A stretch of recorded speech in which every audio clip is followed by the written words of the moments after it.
살면서 나의 인생에 큰일이다라고 말할 수 있는 일들이 어, 여러 가지가 있을 수 있을 것 같습니다. 살면서 결핍에서 오는 어떤 갈급함도 큰일이다라고 생각할 수 있을 것 같고, 또 질병에서 오는 고통도 큰일이다라고 이야기할 수 있을 것 같습니다. 관계가 어려워지는 것도 참 큰일이다라고 생각할 수 있을 것 같습니다. 근데 정말 근원적인 큰일의 본질은 성경에서 죄라고 이야기하고 있습니다. 창세기에 보면 가장 완벽한 상태의 낙원에 있던 아담과 이브가 얼마 되진 바로 그 2장 25절에서 마주치는 그 행복하고 서로가 하나 되고 주님 말씀 누리는 그 기쁨 가운데 있던 그들이 그 다음 장, 바로 다음 절로 가게 됐을 때 그 완벽했던 연합과 낙원 같은 에덴에서 쫓겨나게 되는 결과를 맞이합니다. 사실 그것이 인류에게 있어서 가장 큰 일입니다. 사실 이 사건 때문에 예수 그리스도의 십자가가 그 열매를 맺고 계획대로 이루어지게 된 것을 보게 됩니다. 결국 예수님의 탄생이 여기서부터 비난한다라고 이야기할 수 있을 겁니다. 물론 하나님께서 태초가운데 모든 것을 정하셨겠지만 흐름을 보면 결국 죄를 어떻게 할 것이냐가 만물의 주인이신 하나님께서 관심 가지시는 부분입니다. 이 부분을 해결해야지만 인간과 하나님이 같이 화목한 관계로 맺어질 수 있기 때문에 하나님에게나 인간에게나 가장 큰 문제는 죄입니다. 우리가 이걸 기억을 해야 되는데 세상이 우리에게 정말 큰 게 무엇인지 헷갈리게 하는 시대를 어느 시대든지 그래 왔다라고 생각합니다. 정말 큰 일은 우리 가운데 죄가 있는 것이고 죄의 문제가 해결되지 않는 것이 그게 가장 큰 문제라고 생각합니다. 그래서 오늘 말씀을 통해서 죄의 시작과 끝에 대해서 우리가 원래 시작을 알면 끝을 얼추 압니다. 왜냐하면 어떤 좋은 것이 시작되고 그것이 끝나려고 하면 좋은 것의 시작과 반대되는 것을 하면 나쁜 걸로 마치게 돼요. 그러니까 좋은 게 끝나게 되죠. 그럼 그걸 반대로 얘기하면 나쁜 것의 시작을 반대로 하면 그 나쁜 것이 끝나게 됩니다. 좋은 것이 시작되겠죠. 그래서 우리에게 있어서 성경이 창세기 3장 1절에서 7절까지의 말씀을 통해서 죄가 어떻게 시작되었는지에 대해서 가르치고 있어요. 그리고 그것은 우리로 하여금 어떻게 하면 죄가 끝나게 되는가도 알려주고 있다라고 생각합니다. 그래서 오늘 말씀을 통해서 죄가 어떻게 시작되었고 그럼 우리의 삶 속에 어떻게 죄가 끝날 수 있는가에 대해서 생각해 볼 수 있었으면 좋겠습니다. 본문의 말씀은 창세기 3장 1절에서 7절 말씀입니다. 창세기 3장 1절부터 7절 제가 봉독해 드리도록 하겠습니다. 그런데 뱀은 여호와 하나님이 지으신 들 짐승 중에 가장 간교하니라. 뱀이 여자에게 물어 이르되 하나님이 참으로 너희에게 동산 모든 나무의 열매를 먹지 말라 하시더냐. 여자가 뱀에게 말하되 동산 나무의 열매를 우리가 먹을 수 있으나 동산 중앙에 있는 나무의 열매는 하나님의 말씀에 너희는 먹지도 말고 만지지도 말라. 너희가 죽을까 하노라 하셨느니라. 뱀이 여자에게 이르되 너희가 결코 죽지 아니하니라. 너희가 그것을 먹는 날에는 너희 눈이 밝아져 하나님과 같이 되어 선악을 알 줄 하나님이 아심이니라. 여자가 그 나무를 본즉 먹음직도 하고 보암직도 하고 지혜롭게 할 만큼 탐스럽기도 한 나무인지라. 여자가 그 열매를 따먹고 자기와 함께 있는 남편에게도 주매 그도 먹은지라. 이에 그들의 눈이 밝아져 자기들이 벗은 줄을 알고 무화과 나무를 엮어 치마로 삼았더라. 아멘. 우리가 너무나 잘 알고 있는 말씀입니다. 그렇지만 이 말씀을 깊이 묵상하면서 죄가 어떻게 시작되었는지를 알고 또 우리의 삶 속에서도 아담과 하와에게는 처음 죄의 시작이지만 우리의 삶 속에서도 죄가 꽃 피울 때, 죄가 열매 맺으려고 할 때 이거와 비슷한 수순으로 우리의 삶 속에 죄가 들어옵니다. 그것을 우리가 좀 기억할 수 있었으면 좋겠어요. 그래서 이 말씀을 깊이 깨닫고 내 마음 속에, 나의 생각 속에 죄가 들어오려고 할 때 경각심을 가지고 죄에 대하여 승리할 수 있는 저희들이 되었으면 좋겠습니다. 여기서 뱀은 우리가 전통적으로 잘 알고 있듯이 사탄을 상징합니다. 요한계시록에 보면 요한계시록 12장 9절에 보면 옛뱀, 마귀 혹은 사탄이라고 불리는 자라라고 이야기를 하고 있습니다. 그러나 문자적으로 이 뱀이 정말 사탄을 의미하는지에 대해서는 생각을 좀 해볼 수 있을 것 같습니다. 그러나 여기에 뱀은 유혹자로서 인간에게 죄가 처음 들어오는데 유혹하는 존재로서 뱀이 사용되어집니다. 그래서 뱀이 하와를, 여자를 유혹하려고 할 때 일어나는 일을 깊이 한번 생각해 보아야 합니다. 한번 생각해 보면 좋을 것 같습니다. 사단이 참 간교한데요. 뱀이 참 간교한데 그 간교한 모습이 질문 하나에 딱 드러납니다. 이 질문이 단순한 질문 같지만 이게 굉장히 지혜롭고 악하며 간악한 질문입니다. 사람을 어떻게 죄 가운데 빠지게 만들 수 있는 질문이. 제가 가끔 이제 강단에서 사람을 조종하려고 하면 안 된다라는 말씀을 종종 나눈 걸로 합니다. 왜냐? 사람을 조종하는 것은 사람을 대상으로 보고 수단으로 보고 내가 원하는 대로 그 사람을 움직이는 것을 조종이라고 이야기하기 때문에 그렇습니다. 그리고 무엇보다 처음 죄가 들어온 과정도 사탄이 인간을 조종하려고 했기 때문에 그렇습니다. 그렇기 때문에 우리가 나쁜 의도를 가지고 다른 사람의 생각을 내 뜻대로 움직이려고 어떤 프레임 안에 사람의 생각을 집어넣으면 사실 사단이 한 것과 크게 다르지 않아요. 우리 이걸 이렇게 여기시면 안 됩니다. 내가 다른 사람을 조종할 수 있을 것이다. 조종하겠다라는 생각을 마음에 품으면서 괜찮다라고 생각하시면 안 돼요. 누군가에게 선한 것을 제시하고 설득하는 거야 당연히 좋죠. 그건 좋은 겁니다. 본면이죠. 조종은 한 가지. 진리가 아닌 것으로 다른 사람을 내 유익대로 움직이려고 노력하는 겁니다. 조종이에요. 그건 정말 나쁜 겁니다. 그런 거 하시면 안 돼요. 사람과 사람 사이에 그러면 안 됩니다. 이 조종하려고 하는 그 뱀의 그 간악함을 보면 첫 번째 3장 1절에 보면 여호와 하나님이 지으신 들짐승 중에라는 이야기가 나옵니다. 여기서 하나님을 칭할 때 여호와 하나님이라고 칭해요. 그런데 뱀이 여자에게 물을 때는 여호와를 빼고 하나님이라고 칭합니다. 하나님을 엘로힘, 창조주, 통치자, 지배자라는 의미로 사용되는 엘로힘 이란 단어를 사용합니다. 그 다른 구절들에서 보면 하나님에 대해서 칭할 때 창세기에 보면 2장부터 보면 여호와 하나님이라고 해요.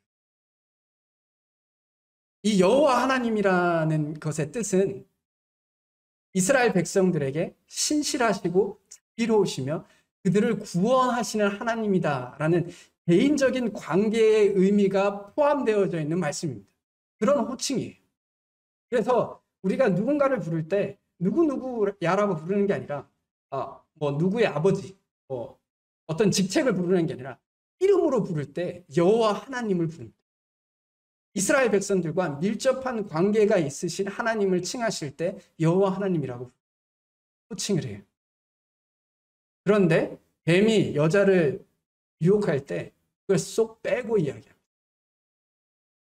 그냥 하나님, 그냥 통치자, 지배자로서 사랑이 없으신, 사랑이라는 개념이 들어있지 않는 그냥 권능자로서의 하나님으로 여자에게 하나님이 생각나게 만듭니다.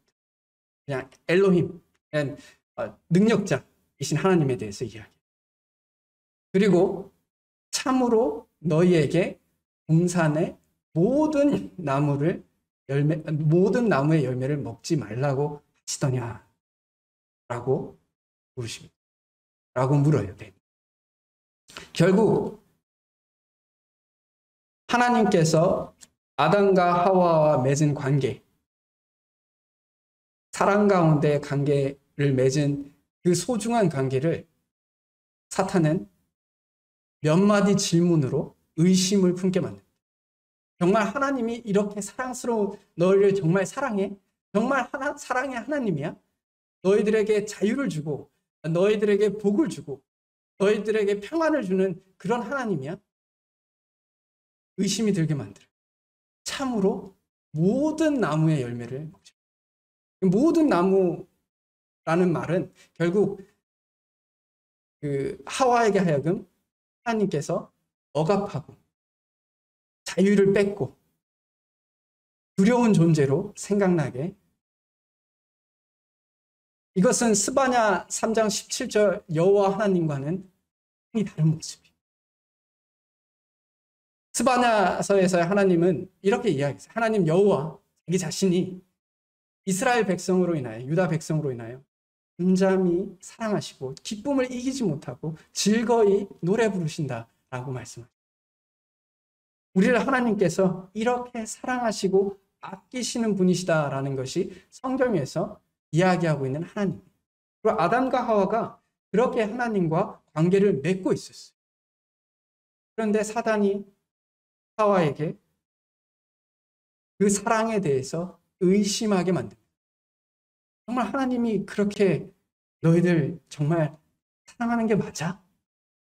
우리도 사실 우리의 죄가 가운데, 두려움 가운데, 그리고 죄악 가운데 빠질 때 보면 하나님에 대한 사랑을 의심할 때가 있습니다. 내가 정말 하나님을 신뢰해도 돼? 지금 내 삶 속에서 일어나는 많은 일들이 정말 하나님의 선하심이라고 내가 믿을 수 있을까? 그럼 이제 내 방법을 한번 찾아야지. 의심이 생기니 내가 뜻대로, 내 방식대로 한번 해봐야지. 이것이 우리가 죄를 짓는 과정 가운데 있습니다. 사실 우리가 죄를 짓는 많은 이유 중에 하나는 결핍에서 와요.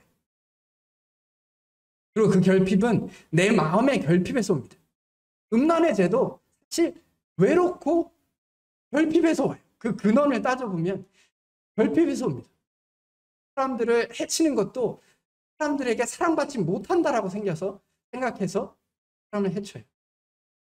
결국 많은 죄들은, 대부분의 죄들은 내 마음 속에 사랑이 충분히 머물러 있지 않기 때문에 그렇습니다. 그리고 사랑에 대해서 오해하기 때문에 그래요. 너무 충분히 사랑을 받아도 마치 사랑이 내 뜻대로, 내 마음대로, 내 중심대로 하는 게 사랑의 본질이다 라고 생각하면 그냥 내 멋대로 사는 거예요. 그러면서 왜 나를 사랑해 주지 않느냐라고 이야기하게 됩니다. 결국 이것이 우리 인류가 가지고 있는 가장 근본적인 문제예요. 어느 시대를 살든 이게 문제였습니다. 이 부분이 해결돼야 죄의 부분에서 자유로울 수 있는데 이 부분이 해결되지 않으니 또 다른 걸로 채우려고 해요.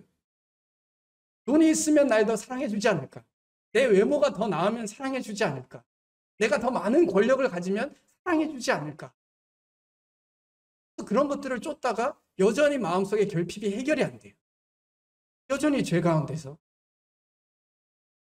이런 생각을 들게 만들었어요. 그래서 하와가 반응합니다. 그 반응이 이런 식이죠. 말씀을 혼란스럽게 여기게 됩니다. 하나님에 대해서 의심하게 만들고 하나님에 대한 사랑을 의심하게 만들면 하나님께서 하신 말씀이 틀어져요. 더해질 게 더해지고 생략될 게 생략돼 버립니다. 자기 뜻대로 더하고 자기 뜻대로 생략합니다. 창세기 3장 2절에 여자가 이렇게 얘기해요. 동산나무의 열매를 우리가 먹을 수 있으나 라고 이야기합니다. 사실 하나님께서 이 말에서 좀 더 자유와 평안이 있는 말씀으로 이야기를 했어요. 어떻게 말씀하셨냐? 2장 16절에 보면 여호와 하나님이, 여기서는 여호와 하나님이라고 얘기해요. 그 사람에게 명하여 이르시되 동산 종 대부분의 모든 나무의 열매는 너희가 임의로 먹되, 이건 번역을 하면 이게 한글로는 임의로라고 번역이 됐지만 원래 뜻은 자유롭게 너희가 원하는 대로 먹되.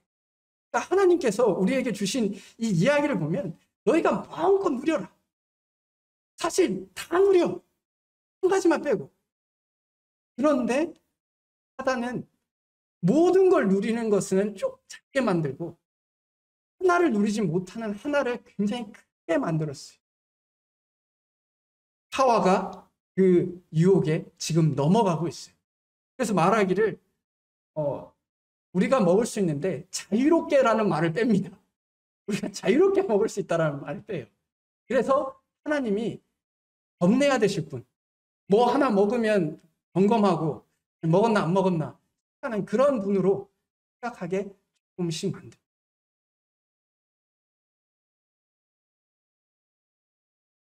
그리고 여호와 하나님께서 또 말씀하시기를 동산 가운데 생명나무와 선악을 알게 하는 나무, 이 두 가지를 주셨어요. 동산 가운데. 그런데 여자가 말하기를 여기서도 또 하나를 뺍니다. 동산 중앙에 있는 나무의 열매는 둘 다 있는데 생명나무는 먹지 말라는 이야기가 없으셨어요. 먹어도 되는 거였어요. 그런데 먹어도 되는 거 하나를 빼고 동산 중앙에 있는 나무의 열매 하나 못 먹게 하는 그 나무 열매가 마치 동산 중앙에 있는 나무의 전체를 이야기하는 것처럼 축소시켜버렸어요. 확대시켜버렸어요. 그리고 정말 중요한 부분이 다른 구절에서는 여호와 하나님이라고 칭하던 하나님에 대해서 여자가 그냥 엘로힘, 하나님이라고 칭하게 됩니다. 이게 결정적인 거예요. 세상에 많은 사람들이 신에 대해서는, 신이란 존재에 대해서는 인정을 하는 것을 저도 보게 돼요. 저희 형도 하나님을 믿지 않지만 신에 대해서는 인정을 한대요. 이 하와의 마음속에 그런 마음이 들어간 거예요. 절대자는 있을 거다. 근데 그 절대자가 나를 사랑하고 나와 깊은 사랑을 맺을 수 있는 그런 존재라고 생각하잖아요. 오히려 굉장히 쪼잔한 하나님이라고 생각을 해요. 굉장히 속 좁고 통제하고 인간을 질투하는 그런 존재로 하나님을 생각합니다. 제가 이번에 형과 만나서 새벽 3시까지 이야기한 내용 중에 하나였어요. 저희 형이 생각하는 하나님이 그런 하나님이셨어요. 이게 안 믿는다고 지옥을 보내? 뭐 이렇게 속 좁은 하나님이 있을 수 있냐? 너는 그런 하나님을 믿냐? 대부분의 사람들이 그렇게 생각할 거예요. 하나님을 믿지 않는 사람. 사단이 그런 마음을 가지게 했어요. 하와도 그런 마음 가운데 들어가고 있어요. 그래서 먹지도 말고 만지지도 말라. 먹지 말라는 말씀을 하셨는데 만지지 말라는 말씀을 안 하시죠. 이게 하나님이 두려운 존재가 되니까 하나님에 대해서 이야기할 때 내 의가 드러나지면 안 될 것 같아요. 내 의가 들어가지 않으면 하나님 앞에 서기가 불안할 것 같아요. 그래서 바리새인이 한 것처럼 자꾸 원래 뜻은 여기에 있는데 그 주변에 더 많은 율법들을 더하게 만들어요. 그 말씀에 뭔가를 더해서 내가 덜 불안한 존재가 되기를 바래요. 세상에 종교를 믿는 많은 사람들이 여기에 마음을 두고 있어요. 내가 이만큼 더하면 내가 좀 더 인정받는 존재가 되겠지. 내 말을 더 하나님께서 잘 들어주겠지. 라고 생각합니다. 우리의 신앙생활에도 신앙의 열심이 오히려 우리의 영적인 건강을 하게 할 때도 있어요. 하나님께서 나에게 이것을 원하시지 않는데 마치 이걸 하나님께서 나에게 원하셨고 이걸 반드시 해야 되겠다. 다른 사람들에게도 이것을 강요하고 이렇게 살아야 됩니다. 그래서 사람들 간에 서열을 만들고 이걸 하는 사람과 하지 못하는 사람. 그래서 나는 너보다 낫다. 이렇게 만드는 모습을 보게 돼요. 하와가 그런 모습을 보여주고 있어요. 죄의 시작의 모습들이 이렇게 보여주고 있어요. 그리고 너희가 죽을까 하노라 라고 이야기했다고 하는데 이것도 하나님께서 그렇게 말씀하셨어요. 반드시 죽는다라고 했어요. 그래서 죽을까 하노라는 것은 죽을 수 있을 것이다. 죽을 수도 있다. 라는 의미로 이야기를 하고 하나님께서 분명히 얘기했어요. 너는 반드시 죽는다. 먹으면 반드시 죽는다라고. 하나님과 관계가 반드시 끊어질 것이다. 그리고 문자적으로도 죽게 될 것이다. 라고 이야기. 우리가 죄가 시작될 때 이 과정이 그래요. 보면 하나님에 대한 사랑이 하나님이 하나님에 대한 오해를 가지게 돼요. 하나님에 대한 오해를 가지게 되면 말씀이 흐릿해집니다. 내 뜻대로 할 건 더하고 뺄 걸 빼요. 그리고 난 다음에 말씀에서 분명하게 이야기하는 것도 정말 그러니 정말 그렇지는 않을 것 같은데 라고 혼미하게 이게 죄의 과정이에요. 이거 겪으실걸요? 저는 그걸 경험하거든요.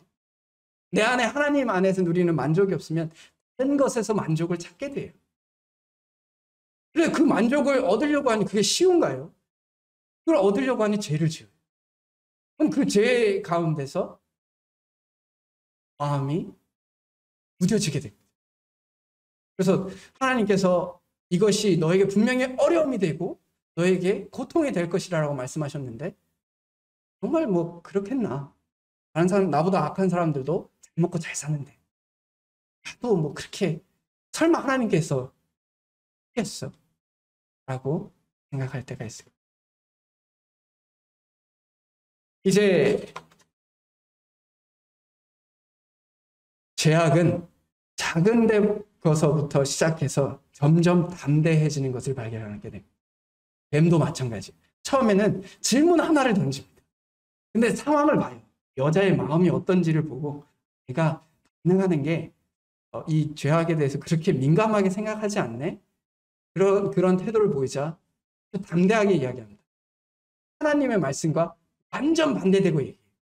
그전에는 하나님의 말씀을 약간 돌렸다면 지금은 완전 대적을 합니다. 너희가 반드시 죽는 것에 대해서 그 완전 반대의 이야기를 하고 있어요. 우리도 이런 과정을 통해서 하나님께 기억하는 경우들이 있습니다. 사실 이단이 그렇지 않네요. 이단이 계속해서 다가 끝에 가면 담대하게 여호와 하나님 혹은 예수 그리스도가 나의 구원자가 아니다. 근데 다행히 우리가 하나님 안에서 살아갈 때 이 과정까지 가지 않도록 하나님께서 우리를 계속해서 끊임없이 도와주세요. 끊임없이 하나님 말씀에 완전 대적하여 행동하는 죄 짓는 것을 막아주십니다. 감사하게. 그러나 우리가 이런 행동을 또 안타깝게도 하와는 그가 하나님을 대적하는 결정을 하는데 계속 유혹 가운데 있습니다. 뱀이 이제는 하나님을 인간이란 존재를 질투하는 존재로 전락시키고 여러분 혹시 그리스 로마 신화를 보신 적이 있으신지 모르겠는데 거기서 나오는 신들은 인간하고 별반 다를 게 없어요. 탐욕적이고 욕망적이에요. 그래서 인간을 속이기도 하고 인간을 질투하기도 하는 그런 모습들이 그리스 로마 신화에 나와요. 왜냐? 사람의 눈으로 신을 그려놓은 거니까 자기 눈에 보이는 대로 신을 만들어놨어요. 그러니 질투하는 인간을, 한낱 인간을 질투하는 그런 존재로 그려지게 됩니다. 여기서도 사단은 하나님을 그런 존재로 전락시켜버려요. 하나님이 너희들에게 선악과를 먹지 말라고 한 이유는 너희들이 혹시 자기처럼 될까봐 두려워서, 겁나서, 질투해서 너희들을 억압하고 있는 거야. 그러니까 그 억압에 투쟁해라. 이겨내. 싸워서 쟁취해. 뭔가 요즘 시대에 일어나는 선동 같은 느낌이 들지 않나요? 지금 사회는 너희를 억압하고 있어. 너희의 평등과 너희의 자유가 억압되고 있어. 싸워서 쟁취해라. 라고 이야기하고 있어요. 비슷한 모습들이에요. 지구상에서 있었던 많은 대학살을 보면 이런 개념이었어요. 사람들이 공산주의 보세요. 볼셰비키 혁명이라든지 중국의 공산당 혁명들을 보면 결국 부자들이 너희들을 억압하고 있어. 다 같이 그 억압을 없애자. 부자들 다 죽여. 캄보디아의 킬링필드 이야기를 아실 텐데 그들이 부자들을 죽일 때 부자들을 색출하는 방법이 이랬어요. 손을 봐서 손이 깨끗하면 부르주아라고 해서 그 자리에서 바로 죽여요. 애들도 마찬가지. 갓난아기도. 이건 말이 안 되는 죄악이에요. 말이 안 되는 죄악인데 사람들 마음속에 너희가 억압당하고 있고 너희가 고통받는 것은 결국 다른 존재 때문이다 라고 선동하면 사람들은 그쪽으로 죄악을 저지릅니다. 나치도 마찬가지였어요. 유대인들에게 책임을 돌렸어요. 너희가 고통받는 건 유대인 때문이다. 사단도 네가 사실 힘든 건 하나님 말씀을 들어서야 혹은 하나님 때문에 그런 거야. 그런 하나님이라면 네가 그냥 버려도 되지 않을까? 하나님 말씀을 순종하지 않아도 되지 않을까? 라는 생각을 집어넣는 겁니다. 이거 우리들 마음속에서 일어나는 일들이에요. 하나님 방식이 아니라 내 방식대로 해야지. 왜냐? 하나님 방식대로 하면 굶을 것 같거든. 하나님 방식대로 하면 내 것 같거든. 그러니까 내 방식대로 하게 되는 것을 보게 돼요. 내 방식이 뭡니까? 죄가 들어가는 경우들이 있잖아요. 거짓말을 하거나 속이고 감추고 남들 것을 뺏고 결국 내 방식이잖아요. 하나님 뜻이 아니에요.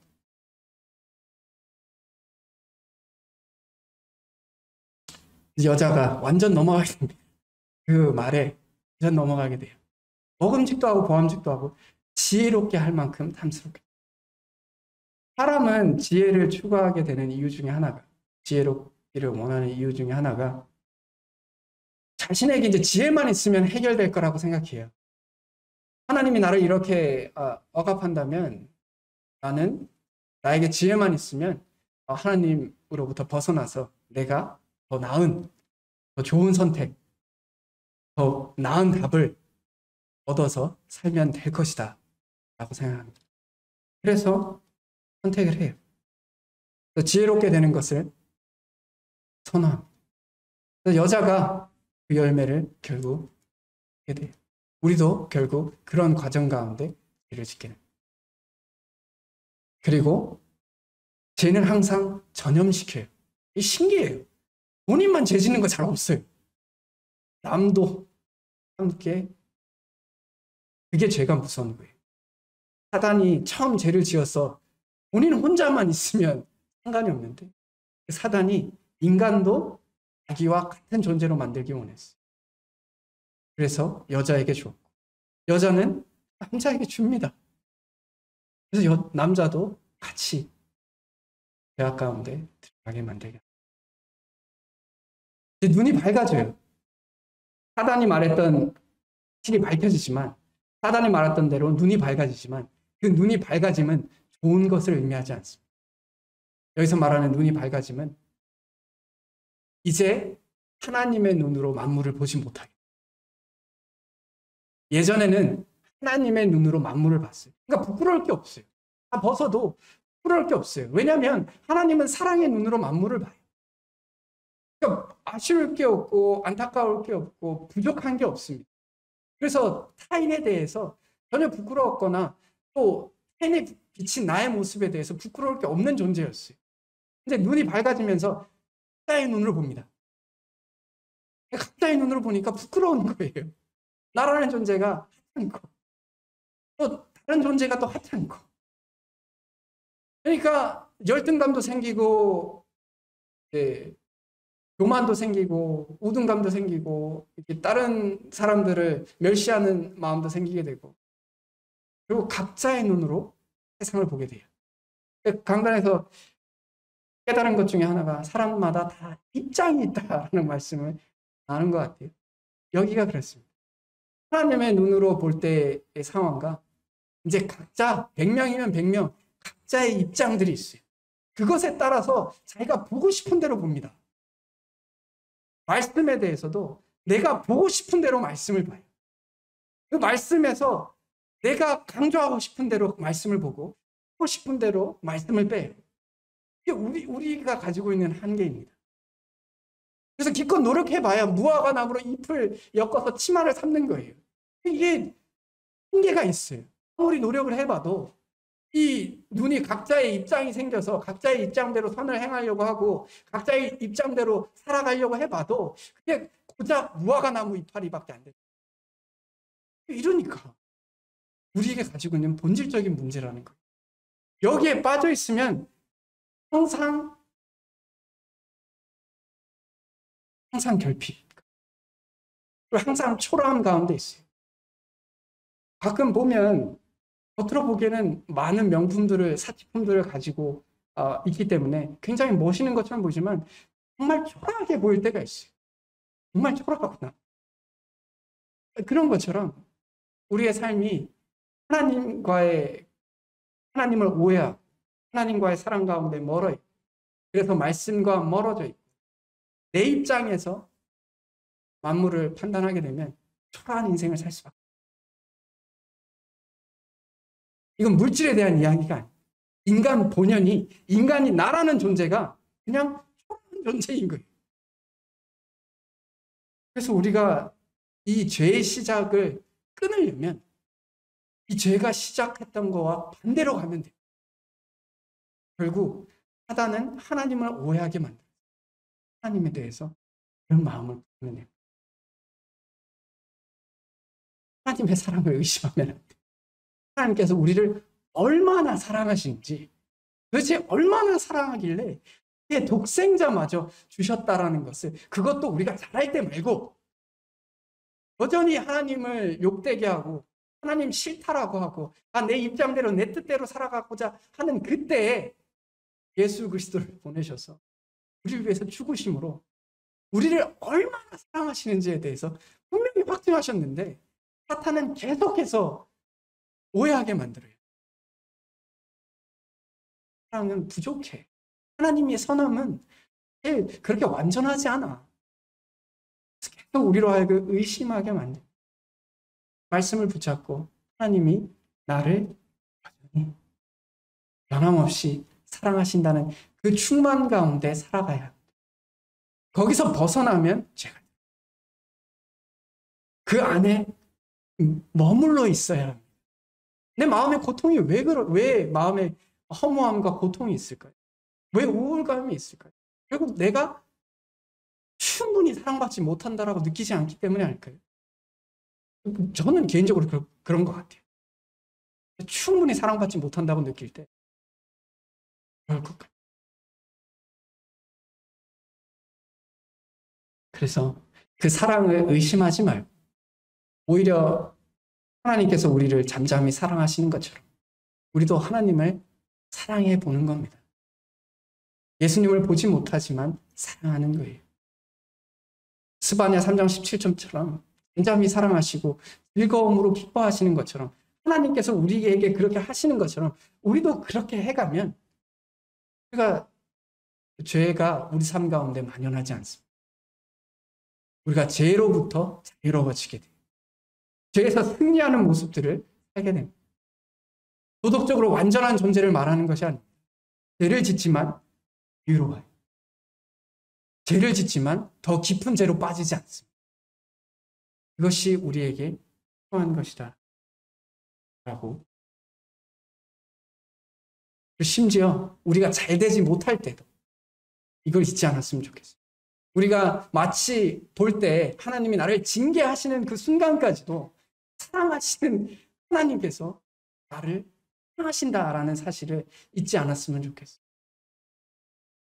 그 어두운 터널을 지날 때에도, 그 고통스러운 순간을 지날 때에도 결국 아버지께서 사랑하는 아들을 주님 앞으로 좀 더 깨어있음과 좀 더 주님을 의지하라는 그 마음 가운데 주신다는 것을 믿는 거예요.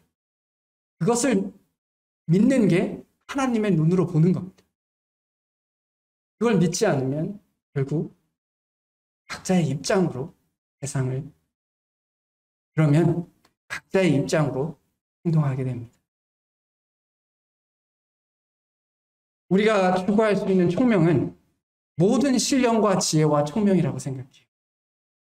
모든 신령한 지혜와 총명은 내가 하나님으로부터 벗어나서 내 뜻대로 사는 것의 총명이 아니라 하나님의 뜻을 알고 모든 선한 일에 열매를 맺게 하시고 그리고 하나님을 아는 것에 자라게 하는 지혜라고 생각해요. 그런 지혜를 추구해야 돼요. 선악과는 하나님으로부터 떨어지는 지혜를 추구했지만 하와가 우리가 추구해야 할 지혜는 하나님을 더 깊이 알고 더 사랑하고 더 가까이 나갈 수 있는 그런 지혜를 하나님께 구해야 한다라고 생각합니다. 그럴 때 우리 가운데 죄가 승리할 수 없다고 생각해요. 우리 가운데 우리가 죄에 대하여 승리하는 삶을 라고 생각합니다. 그리고 그것이 행복입니다. 그것이 정말로 사람답게 한 모습이라고 생각합니다. 그렇게 우리의 삶을 주님 앞에 나갔으면 좋겠습니다. 다 같이 기도하겠습니다. 하나님 아버지, 은혜를 감사합니다. 우리의 삶 속에서 가장 두려워해야 할 것, 가장 걱정해야 할 죄에 대하여 하나님께서 죄의 문제를 해결할 수 있는 길을 주셔서 우리가 예수 그리스도를 개인의 구주로 영접하고 이제 주님 안에서 하나님의 자녀가 되었은즉 죄가 우리 가운데 주인 노릇하지 않고 살아갈 수 있는 존재가 되었음에 감사합니다. 하지만 여전히 사탄은 하와에게 그러했던 것처럼 우리를 유혹하고 우리 가운데 하나님을 영광스럽게 하지 못하는 모습들을 새기려고 합니다. 주님, 그럴 때 우리 마음속에 주님께서 지켜주셔서 하나님이 우리를 사랑하신다는 그 사실을 굳건히 붙잡고 우리도 그 사랑에 화답하여 하나님을 사랑하고 하나님을 더 깊이 알고 하나님의 뜻을 알아가는 그 기쁨 가운데 살아갈 수 있도록 도와주시기를 원합니다. 우리의 중심이, 우리가 눈이 밝아진 것은 하나님을 더 깊이 깨달아지는 영안인 것을 기억하게 하여 주시고 하나님을 점점 더 나갈 수 있도록 도와주시기를 간절히 간구드립니다. 인생 참 길면 길고 짧다고 하면 짧은, 또 어떻게 보면 참 허무할 수 있는 인생입니다. 그러나 그 인생이 의미 있는 것은 오롯이 영원하신 하나님을 바라볼 수 있는 내 믿음 때문인 것을 기억하게 하여 주시고 그 믿음이 사랑 가운데 충분히 머물러 있을 수 있도록 하나님께서 은혜를 베풀어 주시길 간절히 간구드립니다. 모든 것을 우리 주 예수 그리스도의 이름으로 기도드렸습니다. 아멘.